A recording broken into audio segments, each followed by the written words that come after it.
नमस्कार, आप देख रहे हैं आपका बाजार। मैं हूं साक्षी बत्रा। नमस्कार, मैं हूं सुमित। भारतीय बाजारों में जो शुरुआती तेजी थी वो फिजल आउट होते हुए और अब मार्केट लाल निशान में पहुंच चुका है। सेंसेक्स करीब 21 अंक नीचे कामकाज करते हुए 27,267 के स्तरों पर और निफ्टी भी अब फ्लैट करीब एक अंक ऊपर 8413 का लेवल है। लेकिन क्रूशली जो गिरावट आई है वो आई है mid cap small cap index पर। रादर स्मॉल कैप इंडेक्स जो एक समय में 1% के आसपास की बढ़त साथ कामकाज कर रहा था, अब करीब आधा फीसदी ऊपर रह गया है। मिड कैप इंडेक्स भी करीब 1/4% ऊपर कामकाज करते हुए जो प्रेशर ऊपरी स्तरों से बना है वो है मेटल और तेल गैस स्पेस के अंदर। कुछ प्रेशर ऑयल एंड गैस में स्पेशली रिलायंस के नंबर्स के बाद बनता हुआ दिखाई पड़ी रहा था प्रेशर, और वो फर्दर कैरी फॉरवर्ड हुआ है और ऑयल एंड गैस स्पेस जो है वो दबाव के साथ कामकाज कर रहा है। और मेटल में भी जो शुरुआती तेजी थी वो अब कम होते हुए दिखाई पड़ रही है। निफ्टी बैंक करीब 1% के आसपास की बढ़त इसमें एक समय में पहुंच गई थी, लेकिन अब 1/4% ऊपर रह गया है।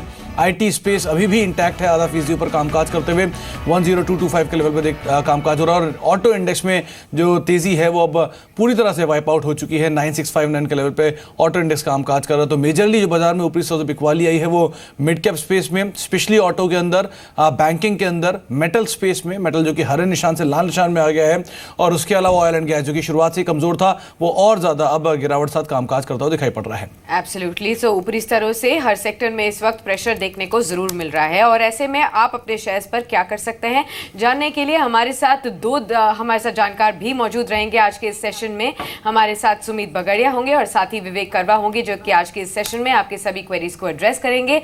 फटाफट से आपको तरीका भी बता देते हैं, अगर आप भी इस शो का हिस्सा बनना चाहते हैं, कोई भी शेयर्स के ऊपर आपको क्वेरीज है तो पूछिए, हमारे को कॉल कीजिए। हमारी टोल फ्री लाइन खुल चुकी है 1800-180-3545 हमारी टोल फ्री लाइन है। साथ ही ऑल्टरनेट नंबर भी है 0120-425-8237। साथ ही व्हाट्सएप और फेसबुक के जरिए भी हम आपके साथ जुड़े हुए हैं और आपके सवालों के जवाब लगातार देंगे।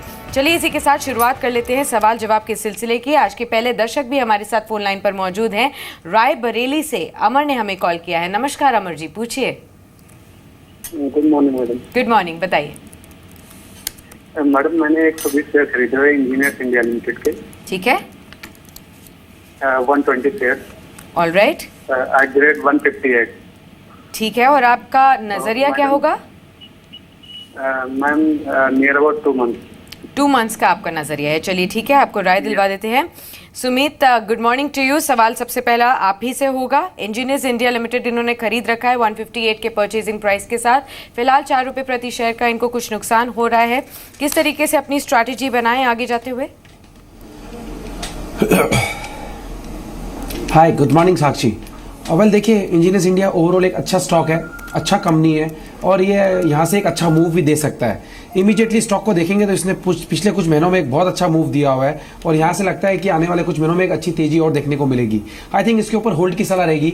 ये स्टॉक को फिलहाल होल्ड करके चले, 3 से 6 महीने का नजरिया यहाँ से लेके चले, और ऊपर में टारगेट्स मान के चले करीब 20 से 25% की अपसाइड, यानी 155-60 के लेवल से ये ऊपर में यहाँ से कम 30 से 40 रुपए की तेजी दिखाना चाहिए, यानी 190 से 200 के लेवल्स हमको देखने को मिल सकते हैं। होल्ड की सलाह रहेगी जी।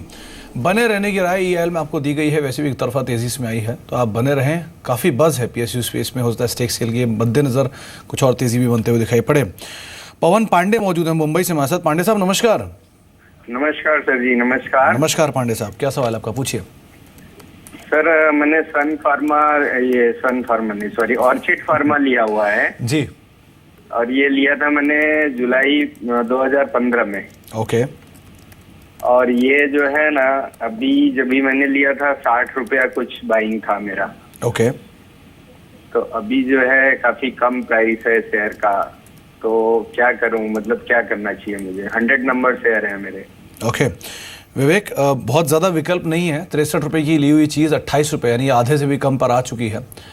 100 शेयर हैं, घाटा काफ़ी ज़्यादा है, लेकिन इस घाटे को मुनाफे में कन्वर्ट करने का कोई तरीका है नहीं, आप बताइए। सुमित, एक्चुअली कोई तरीका नहीं है इनके लिए।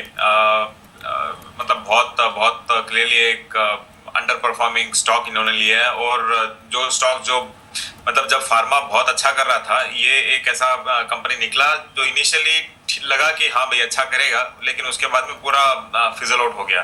तो इसके आप मतलब फाइनेंशियल रिजल्ट्स देखोगे तो लगातार ये कंपनी घाटे में चल रही है, और होल्ड करने की तो कोई मतलब इधर रीजन ही नहीं है।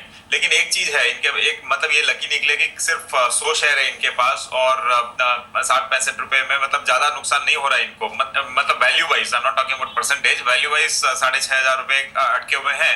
तो इतनी कोई बड़ी वैल्यू नहीं है, आप इसको होल्ड कीजिए क्योंकि थोड़ा बहुत रिकवरी यहाँ से अभी दिख रहा है।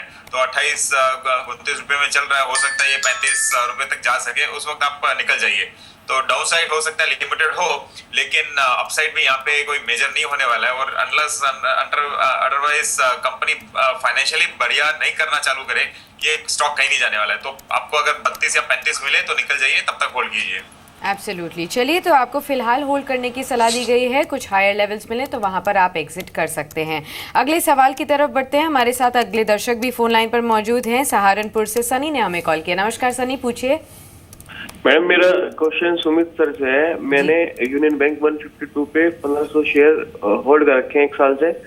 इसमें कोई मेरे को मुनाफा नहीं मिल पाया 1 साल से। क्या मैं इसे बना रहा हूँ या फिर इसे मैं IDFC बैंक में शिफ्ट कर दूँ?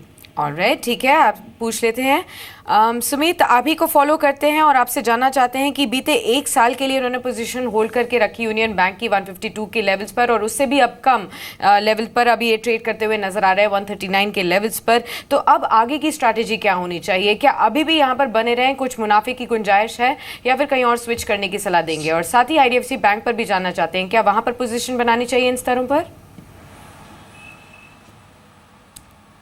देखिए, बिल्कुल इन्होंने समय दिया हुआ है और इन स्टॉक्स में रिटर्न हमको देखने को मिला नहीं है। पिछले कुछ महीनों में हमने देखा है कि PSU बैंकिंग लोअर लेवल से रिकवरी दिखा रहे हैं, और अभी इमीडिएटली ऐसा लगता है कि जो समय इन्होंने पहले कुछ महीनों में दिया है, वही समय अगर अब ये PSU बैंकिंग स्टॉक्स को देंगे तो एक अच्छा रिटर्न मिल सकता है। जहां तक स्पेसिफिक यूनियन बैंक का सवाल है, ये इमीडिएटली 143-150 के लेवल्स दिखाएगा, और वो क्लोजिंग अगर मिल जाती है तो उसके बाद इसके अंदर तेजी देखने को मिलेगी। तो पेशेंस तो इनको PSU बैंकिंग के अंदर थोड़ा रखना ही पड़ेगा, क्योंकि ये स्टॉक्स इजीली मूव नहीं होते, और जब मूव होते हैं तो वन वे मूव होता है। मुझे ऐसा लगता है कि आने वाले कुछ महीनों में PSU बैंकिंग स्टॉक्स के अंदर एक अच्छा मूव देखने को मिलेगा। तो यूनियन बैंक एक अच्छी बैंक है, होल्ड करके चले, इसके अंदर प्रॉफिट मिल सकता है। अगर ये ऑल्टरनेटिव ढूंढ रहे हैं तो IDFC बैंक भी सही स्टॉक है। इसके अंदर अभी इमीडिएटली शॉर्ट टर्म में ही एक मूव हमको देखने को मिल रहा है, और हो सकता है कि ये बैंक आने वाले 8 से 10 महीनों में यहां से एक अच्छा मूव दिखाए।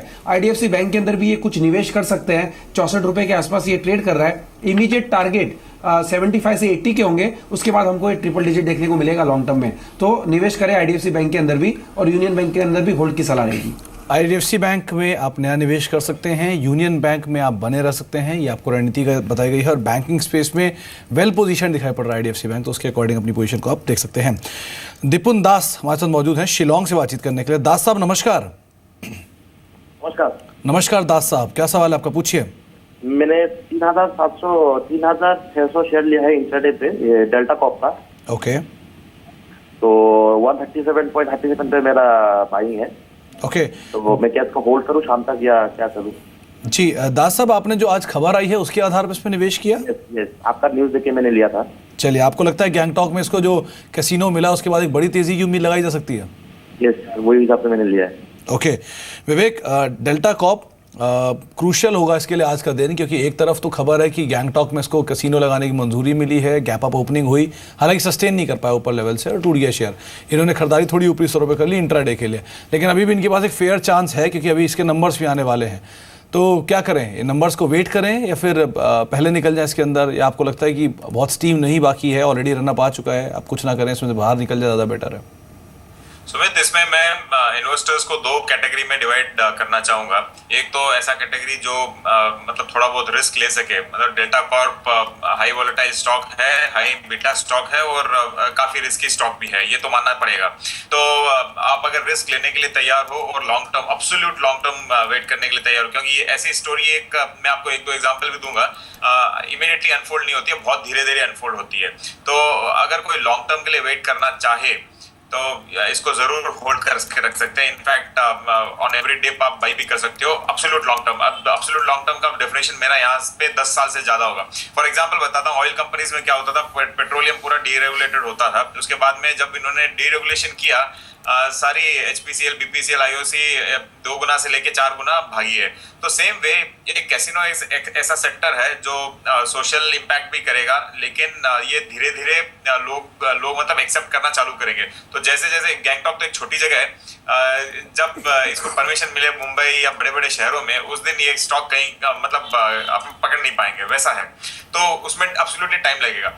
और दूसरा कैटेगरी है जो रिस्क नहीं ले सकते। देखिए अभी जैसे लिकर बैन कई स्टेट्स में, जब हर इलेक्शन में हम लोग सुनते हैं और कहीं कहीं बैन भी हुआ है, तो ये भी एक इसी सेक्टर में आता है। तो रिस्क डेफिनेटली है। आप में अगर हिम्मत है होल्ड करने के लिए 10 साल आप वेट कीजिए, और अगर शॉर्ट टर्म इन्वेस्टर है तो इसमें से निकल जाइए।